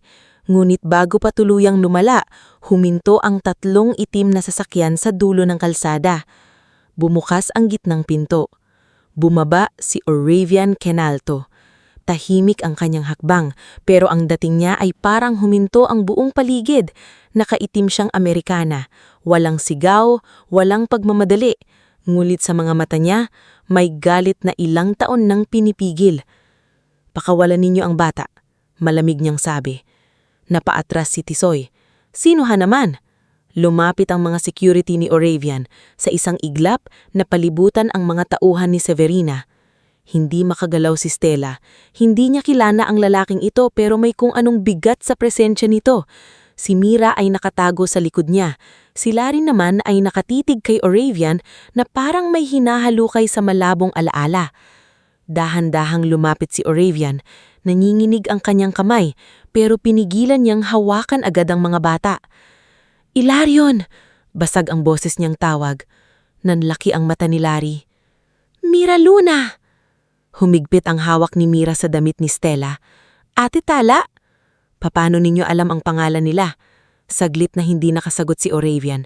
Tumingin siya kay Stella, sa babaeng ilang linggo niyang pinanood na magpakain, mag-alaga at magsakripisyo para sa mga anak niya. "Ako ang tatay nila." Halos pabulong ang kanyang sabi. Namulatla si Stella. "Ilarion?" Umiling si Larry. "Wala kaming tatay." Napapikit si Oravian sa sakit ng salitang iyon. "Alam kong may karapatan kang sabihin yan." "Wala kang alam," sigaw ni Larry. "Kung tatay kami nun, bakit kami napunta sa kalsada? Bakit hindi mo kami hanapin? Bakit si Ate Tala ang nagpakain sa amin?" Tumulo ang luha ni Oravian. Hindi siya nagtanggol. Hindi siya nagalit. Lumuhod siya sa maruming kalsada kahit suot niya ang mamahaling pantalon at sapatos. "Hinahanap ko kayo," sabi niya, "pero pinaniwala nila akong patay na kayo." Tahimik ang buong iskinita. Si Mira ay nanginginig, hawak pa rin ang kamay ni Stella. Si Stella naman ay hindi alam kung hahakbang palapit o lalayo. Ang alam lang niya, ang gabing ito ay mas malaki sa lahat ng naisip niyang problema. Ang 2 anak na ikala niyang simpleng uliha ay may amang buhay. At ang amang iyon ay isang lalaking tila winasak din ng parehong kasinungalingan na sumira sa pagkabata ni na Larry at Mira. Lumapit si Oravian kay Stella, ngulit na natili siyang may distansya bilang paggalang. "Ikaw si Stella," Sabi niya. "Opo." Maingat niyang sagot. Tumingin siya sa mga batang nakakapit sa kanya. Ikaw ang bumuhay sa kanila, nang akala ng mundo ay wala na silang halaga. Hindi nakapagsalita si Stella. "Hindi ko alam kung paano kita pasasalamatan," dagdag ni Oravian. "Pero mula ngayong gabi, hindi ko hahayaang may manakit pa sa kanila. At hindi rin kita hahayaang mapahamak dahil sa kabutihang ginawa mo." Sa likod nila, dinala na ng security ang mga tauhan ni Severina Galvante. Dumating ang barangay at ilang pulis. Si Brando ay nakatayo sa tabi ni Stella, handang humarang kung kailangan. Si Larry ay nananatiling matigas ang mukha, pero nanginginig ang labi. Si Mira naman ay tahimik na umiiyak. Hindi pa alam kung dapat bang matakot o umasa. At sa gitna ng madilim na eskinita, sa pagitan ng kariton ng lugaw at mga itim na sasakyan, nagsimula ang pagbukas ng lihim na matagal nang itinago. Isang lihim na magbabago hindi lang sa buhay ni Larry at Mira, kundi pati sa buhay ng mahirap na waitress na minsang nagbigay lang ng isang plato ng pagkain. Ngunit hindi alam na iyon pala ang unang hakbang para maibalik ang isang pamilyang ninakaw ng kasakiman. Bago tayo magumpisa sa kasunod na parte ng ating istorya, i-comment mo naman kung taga saan ka at anong oras ka nanonood ngayon. Sa parteng ito, masusubok kung sapat ba ang dugo para muling mabuo ang isang pamilya? O kailangan pa rin ng tiwala, pagpapatawad at kabutihang pinatunayan hindi sa salita, kundi sa sakripisyo. Tahimik ang madilim na eskinita matapos dalhin ng mga pulis at security ang mga tauhan ni Severina Galvante. Kanina lang ay puno iyon ng sigawan, iyakan at takot. Ngayon ang natira ay tunog ng makina ng mga itim na sasakyan, bulungan ng mga kapitbahay, at mabigat na katahimikan sa pagitan ng mga taong biglang pinagbubuklod ng isang lihim. Nakatayo si Stella Alcaraz sa tabi ng kanyang kariton ng lugaw, hawak ang naninginig na kamay ni Mira, habang si Larry naman ay bahagyang nasa unahan nila. Parang maliit na sundalong ayaw magpakita ng takot, kahit nanginginig ang tuhod. Sa harap nila, nakaluhod pain sa maruming kalsada si Aurelian Quinalto, ang lalaking nagsabing siya ang ama ng 2 batang inakala ni Stella na ulila. Ako ang tatay nila. Paulit-ulit na umalingaw-ngaw sa isip ni Stella. Hindi niya alam kung dapat ba siyang matuwa, matakot o magdududa. Sa tagal niyang nakasama sina Larry at Mira, nakita niya kung paano nanginginig ang dalawa sa simpleng ingay ng sasakyan, kung paano biglang nananahimik si Larry kapag may binanggit na mansyon, at kung paano kumakapit si Mira sa kanya na parang anumang oras ay may kukuha muli rito. Kung totoong ang ama nila si Aurelian, bakit napunta sa ganoong kalagayan ng mga bata? Si Larry ang unang nagsalita. Hindi kami namin kilala. Malamig niyang sabi. Parang kutsilyong tumagos sa dibdib ni Aurelian ang mga salitang iyon. Hindi siya tumayo. Hindi niya rin sinubukang lumapit. Nanatili siyang nakaluhod. Marahil dahil alam niyang wala siyang karapatang puwersahin ang anak niyang maniwala agad. Alam ko, sagot ni Aurelian, basag ang boses. Din umalis ka. Kaya naming bumuhay nang wala ka. Napatingin si Stella kay Larry. Gusto sana niyang pagsabihan ito, pero pinigilan niya ang sarili. Hindi niya hawak ang sakik ng batang iyon. Hindi niya alam kung ilang gabi itong natulog na iniisip kung bakit sila iniwan, kung bakit sila itinago, kung bakit walang dumating para iligtas sila. May mga galit na hindi dapat pigilon agad, dahil minsan iyon lang ang natitirang panangga ng sugatang puso. Lumapit si Brando sa tabi ni Stella. Ayos ka lang? Mahina niyang tanong. Tumanggi si Stella, kahit ang totoo ay hindi. Dumating si Attorney Leohadio Seneres sakay sa isa pang sasakyan. Matanda na siya, may salamin, maayos manamit, at halatang sanay sa mabibigat na kaso. Pero nang makita niya sina Larry at Mira, maging siya ay napahinto. Hindi dahil hindi siya naniniwala, kundi dahil ang mukha ng mga bata ay halos eksaktong kopya ng mga batang ilang taon niyang nakikita sa mga lumang dokumento at litrato. Sir Aurelian, maingat niyang sabi, kailangan nating umalis dito, hindi na safe ang lugar. Agad na umatras si Larry. Hindi kami sasama sa inyo. Ako rin po, nanginginig na sabi ni Mira habang mas mahigpit na kumakapit kay Stella. Sasama ako kay Ate Tala. Doon napatingin si Aurelian kay Stella, walang yabang sa mata niya, walang utos, may pakiusap lamang na halos nakaluhod pa rin siya. Stella, alam kong wala akong karapatang humingi pa sa kahit ano, pero kung aalis ako kasama ang mga bata nang wala ka, mas lalo silang matatakot. Pwede bang sumama ka muna, kahit ngayong gabi lang? Para alam nilang hindi sila kukunin mula sa taong pinagkakatiwalaan nila? Hindi agad sumagot si Stella.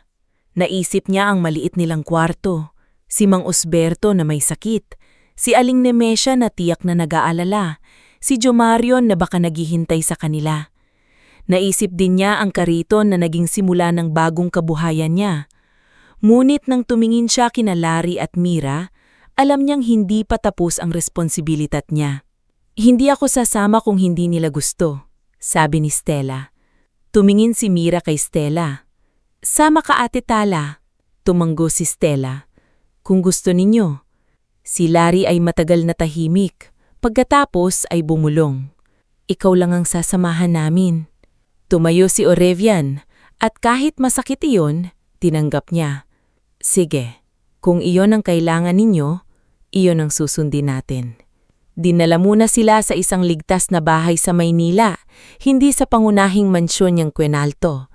Ayaw ni Attorney Leocadio na ilagay agad ang mga bata sa lugar na maaaring minamananan pa ng mga tao ni Octavio Quinalto. Ang safe house ay malaki, malinis at tahimik, may mataas na gate at security sa labas. Para kina Larry at Mira, para itong ibang mundo. Hindi sila sanay sa malambot na sofa, makapal na kortina, at ilaw na hindi kumikislap dahil sa sirang kuryente. Pagpasok pa lang, hinubod agad ni Larry ang sapatos niya sa may pinto. Napansin niyon ni Stella. Bakit mo hinubod? Sagot nito. Baka magagalit kami. Nanlambot ang mukha ni Aurelian sa narinig. Walang magagalit sa inyo dito. Hindi sumagot si Larry. Si Mira naman ay nakatitig sa malaking dining table. Ate Tala, dito ba kumakain ang mga mayayaman? Ngumiti si Stella ng bahagya. Siguro.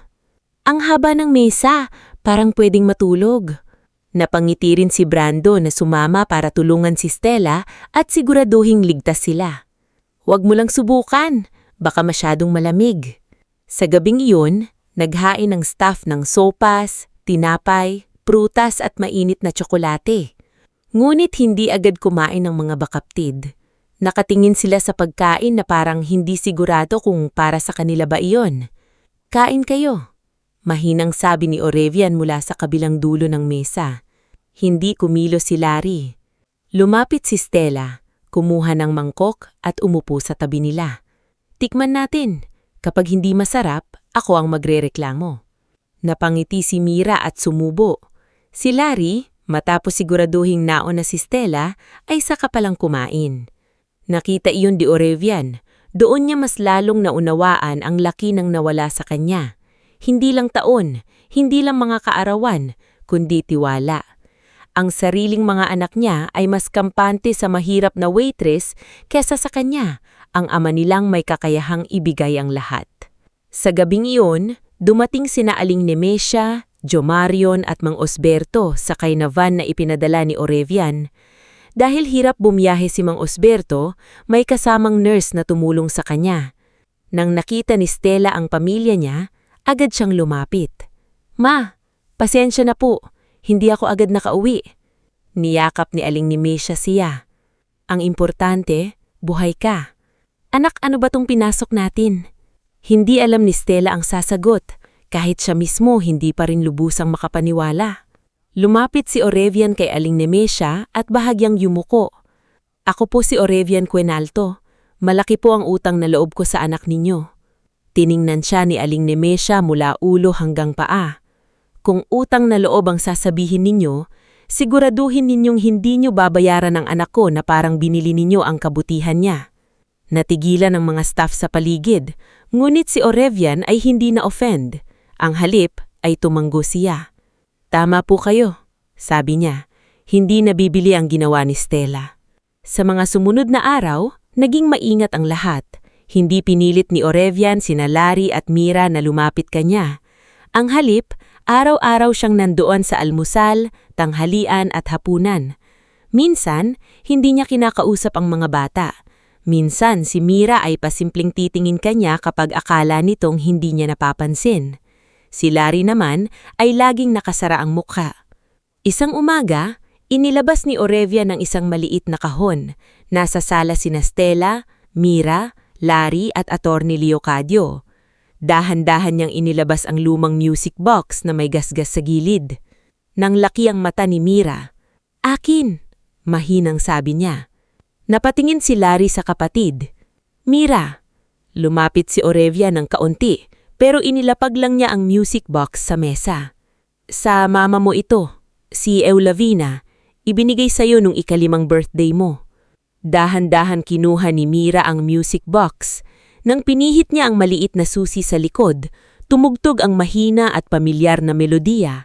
Hindi perpekto ang tunog, may piyok na sa gitna, pero pagkarinig ni Mira, napaiyak siya. Naririnig ko ito sa panaginip. Akala ko imbento lang ng utak ko. Naiwas niyang tingin si Larry. Ayaw niyang umiyak, pero nangingilid na ang luha niya. May litrato rin ako, sabi ni Orevian. Kinuha niya ang lumang album at dahan-dahang binuksan. Nandoon sina Larry at Mira noong maliliit pa, kasama ang kanilang ina. Nandoon si Larry na may hawak na laruang eroplano. Nandoon si Mira na natutulog sa dibdib ni Orevian. Nandoon ang mga larawang hindi kayang pikein ng sino mang gustong manloko. Kung tatay ka namin, mahina ngunit matigas na sabi ni Larry. Bakit hindi mo kami nakita? Bakit hinayaan mong maniwala ang lahat na patay kami? Dahan-dahang naupo si Orevian sa tapat niya. Dahil naging mahina ako noong namatay ang mama ninyo. Pinagkatiwala ko kayo sa maling tao. Pinaniwala akong namatay kayo sa sunog. At kahit may kutob akong may mali, hindi ko napatunayan agad. Iyon ang kasalanang dadalhin ko habang buhay. Hindi sapat ang sorry, sabi ni Larry. Tama ka, hindi sapat. Tahimik si Stella habang pinakikinggan sila. Nakikita niya sa mukha ni Orivian na hindi ito nagpapalusot. Ngunit nakikita rin niya kay Larry ang batang hindi pa handang magpatawad at hindi niya masisisi ang bata. Habang unti-unting sinusubukang buuin ang tiwala sa safe house, sumasabog naman sa labas ang balita. May reporter na nakakuha ng larawan ni Stella kasama ang magkapatid at si Orivian. Kinabukasan, laman na ng social media ang headline. Mahirap na waitress natagpuan ng nawawalang anak ng bilyonaryo. May mga naaantig, may mga nagdasal para sa mga bata. Ngunit gaya ng laging nangyayari, may mga taong mas mabilis manghusga kaysa umunawa. Baka scripted lang. Pera lang habol ng waitress. Ang galing naman biglang bida si ate. Baka siya pa ang nagtago sa mga bata. Nabasa iyon ni Stella sa phone ni Joe Marion isang hapon. Hindi niya sinabing nasaktan siya, pero tahimik siyang lumabas sa hardin. Sinundan siya ni Brando. Hindi mo kailangang basahin ang sinasabi nila, sabi nito. Pero nababasa pa rin nila ako kahit hindi nila ako kilala. Parang ang dali para sa ibang tao na gawing masama ang kabutihan ng mahirap. Umupo si Brando sa tabi niya. Kasi kapag mahirap ang gumawa ng mabuti, hinahanapan nila ng kapalit. Pero kapag mayaman, tinatawag nilang charity. Napatingin si Stella sa kanya. Hindi mo kailangang patunayan sa kanila kung sino ka. Napatunayan mo na iyon sa mga batang pinakain mo noong wala kang makukuha kapalit. Bago pa man siya makasagot, dumating si Attorney Leocadio. Seryoso ang mukha nito. Stella, kailangan kitang makausap. Sa loob ng study room nandoon si Orivian, hawak ang ilang dokumento. Malungkot ang mukha niya. May ginagawa si Octavio, sabi ni Attorney Leocadio. Nagpakalat siya ng pahayag maposibleng ginamit ka raw bilang kasangkapan para manipulahin si Sir Orivian at may sinasabi rin silang kailangang questionin ang pagkakakilanlan ng mga bata. Paano nila magagawa iyon? Tanong ni Stella. Sa korte, sa media, sa board ng kumpanya. Kung mapapatagal nila ang usapin, mapipigilan nilang maibalik agad sa legal na records sina Ilarion at Miraluna bilang tagapagmana. Napahawak si Stella sa dibdib. Kaya pala sila gustong kunin ni na Severina. Tumanggo si Orivian. Hindi lang nila gustong itago ang anak ko. Gusto nilang burahin sila. Sa araw ding iyon, napagdesisyonan ni Orivian na dalhin na sina Larry at Mira sa pangunahing mansyon ng Quinalto, ngunit may mas mahigpit na seguridad at kasamang legal team. Ayaw sana ni Larry, pero nang sinabi ni Attorney Leocadio na may dokumento roon na makakatulong patunayan ng kanilang pagkatao, pumayag siya sa isang kondisyon. Kasama si Ate Tala. Walang tumutok. Pagdating nila sa mansyon, halos hindi makahinga si Stella sa laki ng bahay. Mataas ang gata, malawak ang hardin, marmol ang sahig at may hagdan na paikot gaya ng minsang nasabi ni Mira. Napahanto ang bata sa paanan ng hagdan. Kuya, bulong ni Mira, ito yung nasa panaginip ko. Hindi sumagot si Larry, pero nanlaki ang mata niya. May bahagi ng bahay na hindi naaalala ng isip niya, pero kinikilala ng puso niya.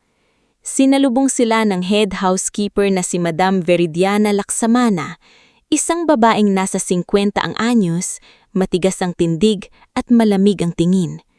Nakangiti siya kay Orivian, ngunit nang dumako ang mata kay Stella, halatang bumaba ang respeto. Sir Orivian, batiin niya. Inihanda na po ang mga silid ng mga bata. Maghanda rin kayo ng silid para kay Stella at sa pamilya niya, sabi ni Orivian. Bahigyang kumunot ang noo ni Veridiana. Kasama po sila sa loob ng mansyon? Oo. Sir, baka mas mainam kung sa staff quarters. Bisita ko sila. At kung hindi dahil kay Stella, hindi na sana makakabalik dito ang anak ko. Napayuko si Veridiana, ngunit hindi nawala ang lamig sa mata. Opo sir, naramdaman iyon ni Stella. Alam niyang hindi magiging madaling manatili sa mundong hindi siya kabilang, ngunit nang naramdaman niyang kumapit si Mira sa kamay niya, pinili niyang lunukin ng hiya. Sa sumunod na linggo, nagsimula ang bagong yugto ng buhay nila. Ipinagamot ni Orivian si Mang Osberto sa isang private rehabilitation center. Hindi pumayag si Stella noong una. "Sir, sobra na po ito." Hindi ito bayad sa ginawa mo, sabi ni Oravian. Oportunidad ito para sa tatay mong gumaling. Kung tatanggihan mo dahil sa hiya, siya ang mawawalan. Walang naisagot si Stella. Nang makita niya ang ama niyang unti-unting natutulungan ng therapist na itayo ang paa, napaiyak siya sa gilid ng silid. Sa unang pagkakataon matapos ang maraming taon, hindi lang sila naghihintay lumala ang sakit. May pag-asang gumaling. Si Aling Nemesia naman ay inalok ng trabaho sa laundry department ng isa sa mga hotel ni Oravian, pero hindi bilang labandera lang. Dahil sa sipag at karanasan, ginawa siyang assistant supervisor sa training ng mga bagong empleyado. "Hindi ako sanay sa opisina," sabi ni Aling Nemesia. "Hindi opisina ang kailangan doon," sagot ng HR manager. "Kailangan namin ng taong marunong magtrabaho ng malinis at may disiplina." Si Joe Marion naman ay nabigyan ng scholarship, ngunit maghigpit ang bilin ni Stella. "Mag-aaral ka hindi para magyabang, kundi para hindi masayang ang pagkakataon." Samantala, si Stella ay pinag-enroll ni Oravian sa short culinary program. Nang una siyang pumasok sa training kitchen, nanginginig siya habang hawak ang bagong apron. Parang bumalik ang batang Stella na nangarap magkaroon ng sariing kainan. Ngunit kahit may pag-asang bukas, hindi natutulog ang kasamaan. Isang gabi, may imbitasyon para sa charity gala ng Quinalto Foundation. Layunin nitong ipakita sa publiko na buhay sina Larry at Mira at suportahado ng foundation ang mga batang nawawala at napapabayaan. Tutul si Stella na dumalo. "Hindi ako bagay doon," sabi niya kay Oravian. "Hindi kita pipilitin," sagot nito.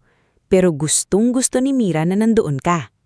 Pumasok si Mira sa silid dala ang isang simpleng bestida. "Ate Tala, please." Wala nang nagawa si Stella. Sa gala, halos masilaw siya sa dami ng ilaw, chandelier, kamera at mayayamang bisita. Si Larry ay tahimik na nakatayo sa tabi ni Oravian. Si Mira naman ay hawak ang music box sa maliit na bag. Naroon din sina Brando, Attorney Leocadio, Doktora Elpida, Nanay Pasing at pamilya ni Stella. Ngunit sa gitna ng programa, biglang lumapit si Madam Veridiana sa security. Maputla at nagmamadali. "Sir Oravian," sabi niya ng sapat ang lakas para marinig ng marami. "Nawawala po ang lumang kwintas ni Madam Eulavina." Natahimik ang mga bisita. "Anong ibig mong sabihin?" tanong ni Oravian. Nakita po ng isang kasambahay na huling pumasok sa silid ni Madam Eulavina, si Stella. Nanlamig ang buong katawan ni Stella. Lahat ng mata ay napunta sa kanya. Umiling siya. "Hindi po ako kumuha ng kahit ano." Lumapit si Veridiana, may lungkot-lungkot ang mukha. "Pasensya na hiha, pero nakita ito sa bag mo." Ipinakita niya ang kwintas. Ginto, may maliit na pendant, halatang luma at mahalaga. Napaatras si Stella. "Hindi ko alam paano napunta dyan." May bumulbul sa paligid. May kamera na tumutok. May bisitang napailing. Akala ko ba bait siya? Baka kaya pala tumutulong may pakay. Mahirap nga naman. Nanginginig si Stella sa hiya. Parang bumalik siya sa karinderya, sa harap ni Donatello, sa harap ni Clary, sa harap ng mundong laging handang maniwalang magnanakaw ang mahirap. Pero bago pa siya tuluyang lamunin ng kahihiyan, biglang umakyat sa maliit na entablado si Larry. Hawak niya ang mikropono, nanginginig pero matatag. "Tumigil kayo," sabi. Natahimik ang lahat. "Kung magnanakaw si Ate Tala, bakit niya kami pinakain noong wala kaming kahit ano? Bakit niya kami tinago nung hinahabol kami? Bakit siya nagpatalo, nasampal, nawalan ng trabaho at nagutom para lang mabuhay kami ng kapatid ko?" Napatakip ng bibig si Stella. Sumunod na umakyat si Mira, hawak ang music box. Si Ate Tala po ang unang taong nagilinis ng sugat ko nung akala ko lahat ng tao nananakit. Kung magnanakaw siya, bakit puso niya ang ibinigay niya sa amin noong wala kaming maibigay pabalik? Maraming bisita ang natahimik, may ilang napayuko. Sa puntong iyon, biglang pumasok si Clary sa ballroom. Hingal na hingal siya, suot pa rin ang uniforme mula sa karinderya. Lumapit siya kay Attorney Leocadio at inihawak ang phone niya. "Attorney, nanginginig ako. May recording ako. Sina Donatello at sina Severina. Narinig ko silang nag-uusap. Sila ang nag-utos kay Madam Veridiana na sirain si Stella." Nanlaki ang mata ni Veridiana. "Sinungaling ka!" Pinindot ni Attorney Leocadio ang recording. Sa buong ballroom, narinig ang boses ni Donatello Vivar. "Siguraduhin mong sa bag ng waitress mapupunta ang kwintas. Kapag bumagsak ang tiwala ni Oravian sa kanya, mas madaling guluhin ang mga bata." Sumunod ang boses ni Severina. "At kapag nagmukhang oportunista ang babae, mawawala ang emosyonal na proteksyon ng mga bata. Doon kikilos si Octavio." Parang sumabog ang katahimikan. Namutla si Madam Veridiana. Sinubukan niyang tumakbo, ngunit hinarang siya ng security. Si Oravian ay dahan-dahang lumapit kay Stella, ngunit hindi niya ito hinawak ng walang pahintulot. "Stella," Mahina niyang sabi, "Patawarin mo ako. Dinala kita sa mundo kong puno ng ahas." Hindi agad sumagot si Stella. Nanginginig talin siya. Pero nang tumingin siya kina Larry at Mira, nakita niyang nakatayo ang dalawang batang minsan niyang pinrotektahan. Ngayon, sila naman ang nagpooprotekta sa kanya. Humarap si Oravian sa mga bisita, sa media, at sa lahat ng taong ilang minuto lang ang nakalipas ay handa ng husbahan si Stella. "Pakinggan ninyong lahat," matatag niyang sabi. "Ang babaeng ito ay hindi namin kadugo. Wala siyang apelyidong Quinalto. Wala siyang mansyon, kumpanya o mana. Pero siya ang dahilan kung bakit buhay ang mga anak ko ngayon. At habang ako ang ama ni na Ilarion at Miraluna, si Stella Alcaraz ang naging tulay para mabuo muli ang pamilyang ninakaw sa amin." Sa gitna ng palakpakan, iyakan at pagkabunyag lang isa pang patibong ni Octavio, tahimik na lumapit si Mira kay Stella at niyakap siya. Sumunod si Larry, at sa unang pagkakataon, hindi na siya nahiyang umiyak sa harap ng maraming tao. "Ate Tala," bulong ni Larry, "kami naman ang hindi aalis sa'yo." At sa gabing iyon, sa loob ng mansyon na minsang simbolo ng nawalang pamilya, nagsimulang mabuo ang bagong tahanan. Hindi perpekto, hindi paganap na hilom, pero matatag na nakatayo sa katotohanan na ang tunay na pamilya ay hindi lang binubuo ng dugo, kundi ng mga taong nananatili kapag pinakamadilim ang gabi. Bago tayo mag-umpisa sa huling parte ng ating istorya, i-comment mo naman kung taga saan ka at anong oras ka nanonood ngayon. Sa pagtatakos na ito, makikita natin na hindi lahat ng sugat ay naghihilom sa isang gabi. Pero kapag may katotohanan, tangas at kabutihang hindi sumusuko, kahit ang pinakawasak na pamilya ay maaari pa ring makabangon.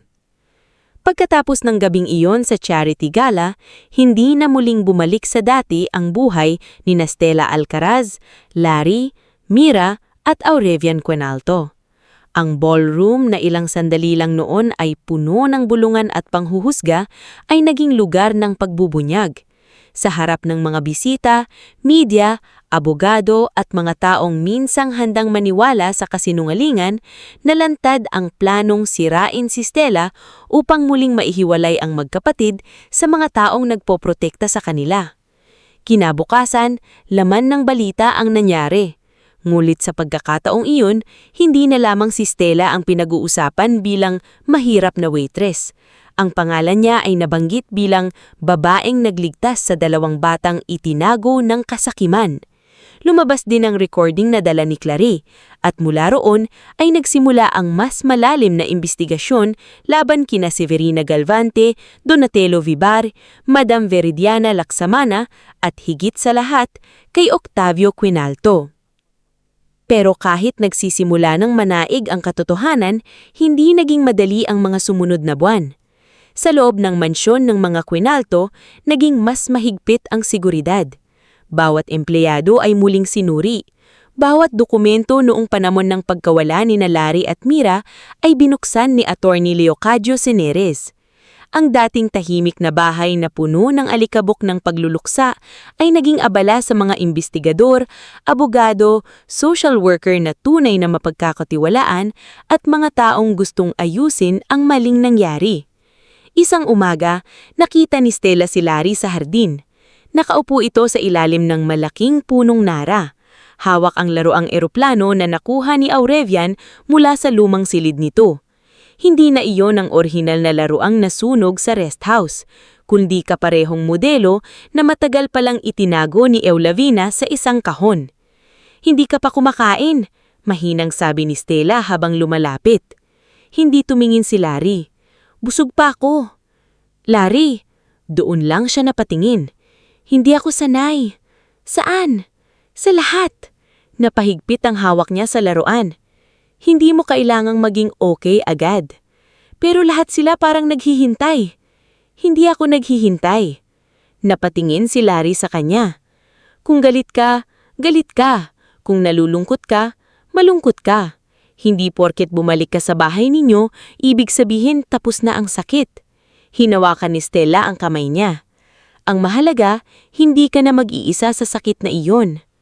Sa di kalayuan, nakatayo si Aurelian. Narinig niya ang huling bahagi ng sinabi ni Stella at imbes na lumapit ay pinili niyang manatili sa likod. Natututo na siya.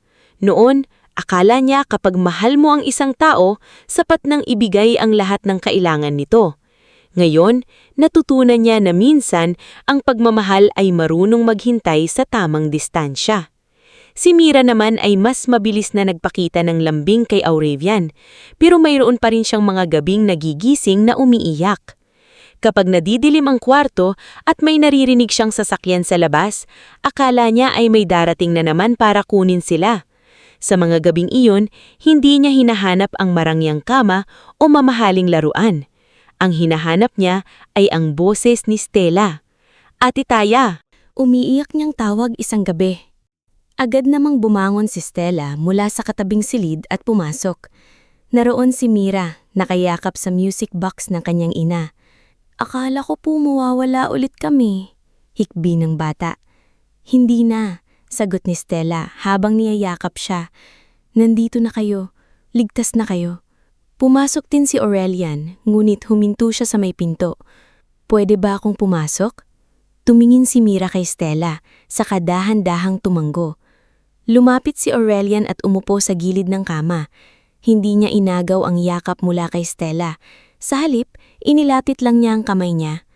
"Mira," mahinang niyang sabi, "pasensya na kung hindi ako ang unang taong nagligtas sa'yo, pero mula ngayon, araw-araw kong sisiguraduhing hindi ka na muling mawawala." Dahan-dahang inabot ni Mira ang kamay ng ama niya. Hindi iyon kumpletong pagpapatawad, pero simula iyon. Sa labas ng mansyon, mabilis namang gumalaw ang kaso. Nahuli si Griselda Mavero sa isang maliit na apartment sa Cavite. Nung una, tumanggi siyang magsalita, ngunit nang ipakita ni Attorney Leocadio ang ebidensyang maaari siyang makulong ng habang buhay kung mananatili siyang kasabwat ni Octavio, bumigay siya. Sa kanyang testimonya, inamin niyang binayaran siya ni Octavio upang ilayo sina Larry at Mira matapos mamatay si Eulabina. Hindi raw totoong nasunog ang mga bata sa rest house. Ang sunog ay ginawa upang palabasing patay na sila. Nung una, plano lamang daw silang itago sa probinsya, pero nang magsimulang magtanong ang ilang tauhan ni Aurelian, ipinasa sila sa mga taong konektado kay Severina. Doon nagsimula ang pagdurusa ng magkapatid, palipat-lipat ng tirahan, tinatakot, pinapaniwalaang walang naghahanap sa kanila hanggang tuluyang makatakas at mapadpad sa bus terminal. Nang marinig iyon ni Aurelian, halos mabasag niya ang basong hawak niya. "Ako ang ama nila," sabi niya kay Atty. Leocadio, halos hindi makahinga sa galit. Pero sa loob ng 3 taon, ibang tao ang nagdikta ng buhay nila. "Tayo na po ang bahalang maghabol ng hustisya, pero kailangan din ninyong mabuhay para sa kanila, hindi lang lumaban para sa kanila." Dumating ang paglilitis. Hindi naging maitli ang proseso, ngunit naging matibay ang kaso dahil sa recording ni Clary, testimonya ni Grasilda, peking death certificates, financial records ni Octavio at mga dokumentong nag-uugnay kay Severina sa peking charity operations. Si Culambo at Tisoy Barde ay umamin din kapalit ng mas magaan na sentensya at itinuro ang mga nag-utos sa kanila. Si Severina ay nahatulan sa conspiracy, fraud, falsification, kidnapping at iba pang kasong konektado sa pagkawala ng magkapatid.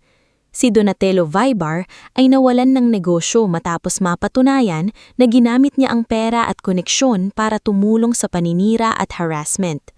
Si Madam Veridiana ay nahatulan bilang kasabwat sa planted evidence kay Stella at sa pagtatago ng ilang records sa mansyon. At si Octavio Quinalto, ang taong nagpanggap na kapatid na nagdadalamhati, ay tuluyang bumagsak.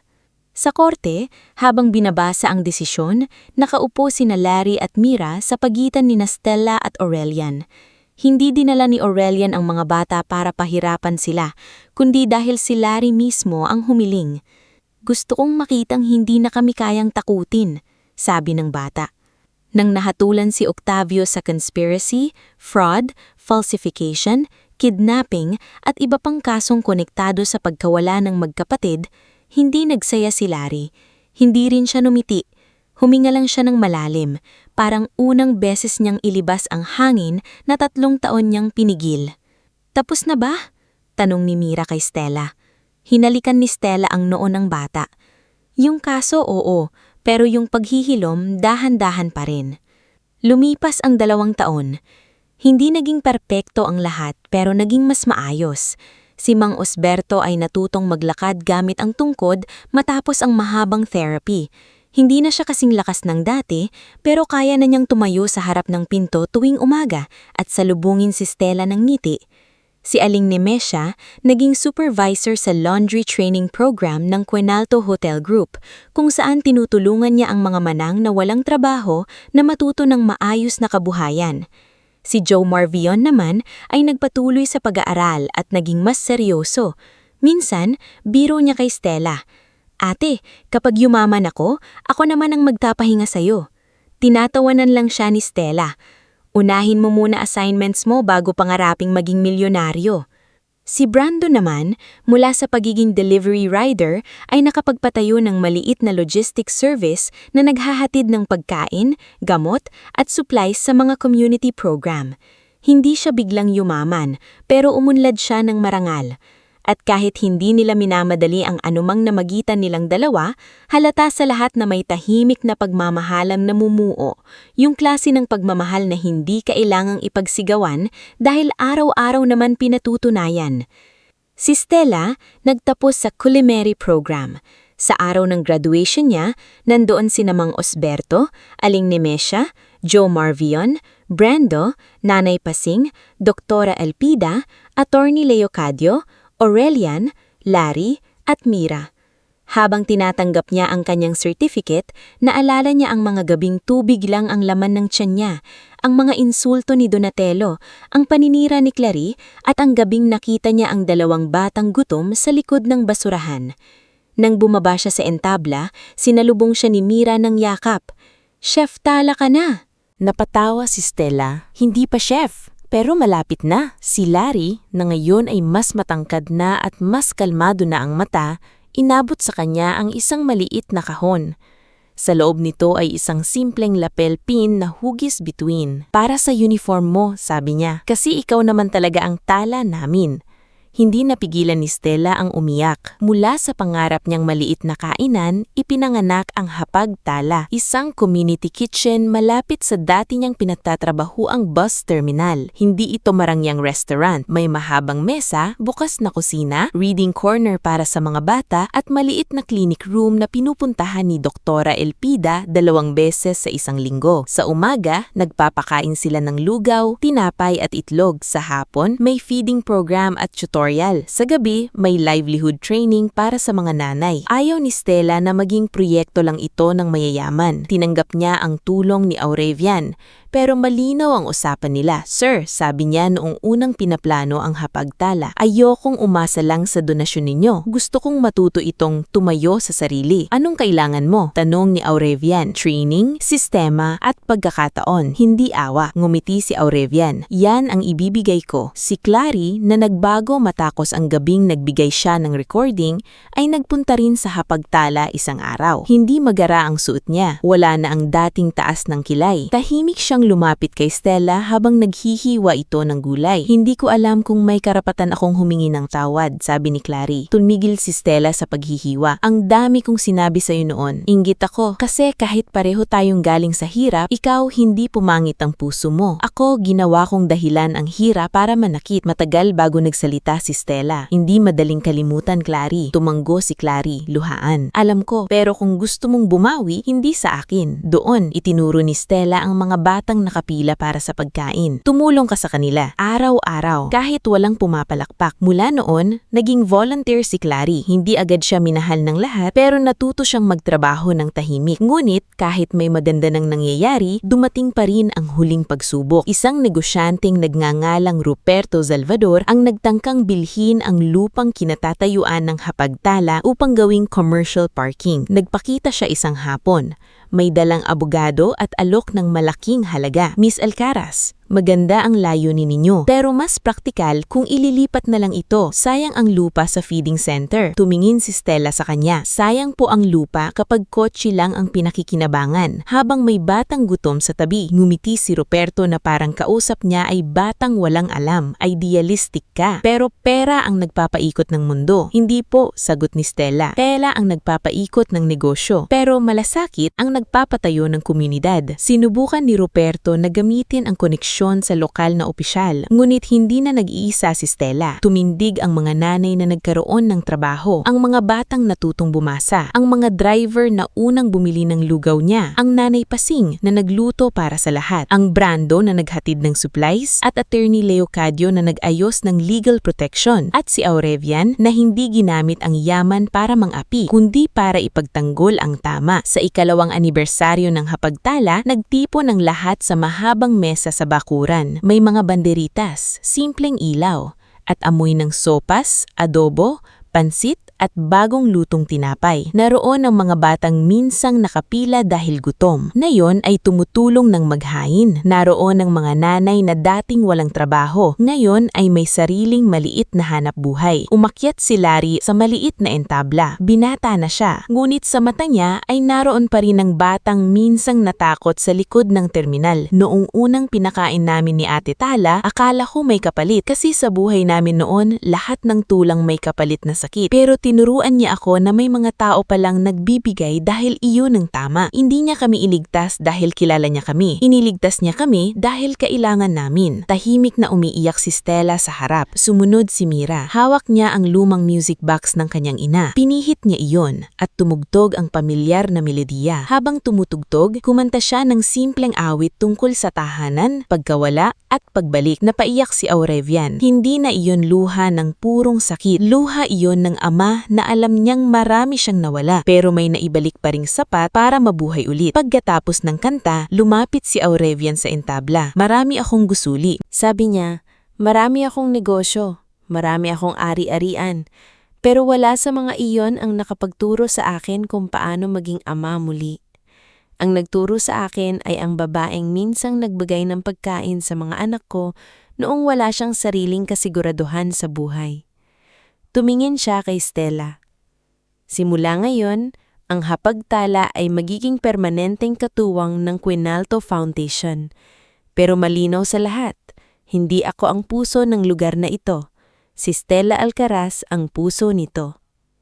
Nagpalakpakan ang lahat, pero hindi tumayo si Stella para magyabang. Tumayo siya upang yakapin sina Larry at Mira. Lumapit si Brandon sa kanya at mahina nitong sinabi, "Chef Tala, handa na ang sopas." Napatawa siya habang umiiyak. "Huwag mo akong tawaging ganyan." "Bakit? Totoo naman." Sa dulo ng gabi, magkakasama silang kumain sa mahabang mesa. Si Stella, Brandon, Larry, Mira, Oravian, Mang Osberto, Aling Nemesia, Jomarion, Nanay Pasing, Doktora Elpida, Attorney Leocadio, Clary, at ang mga batang minsang walang maupuan sa kahit anong hapag. Habang pinagmamasdan ni Stella ang lahat, naalala niya ang unang gabi sa likod ng karinderya. Isang supot ng kanin, kaunting sabaw, 2 batang takot, isang pusong pagod pero hindi pa sumusuko.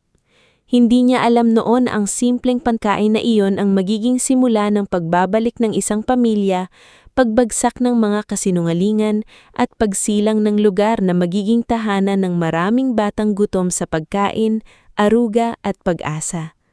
At sa huling sandali ng gabing iyon, habang kumikislap ang maliliit na ilaw sa ibabaw ng hapagtala, tumingin si Mira sa langit at ngumiti. "Ate Tala," sabi niya, "parang ang daming bituin gayon." Tumingala si Stella. Pagkatapos ay tumingin siya sa mahabang mesang puno ng tawanan, luha at buhay na minsang muntik ng tuluyang wasakin. "Oo," sagot niya. "Kasi minsan, kapag pinili nating maging ilaw para sa iba, bumabalik din ang liwanag sa atin."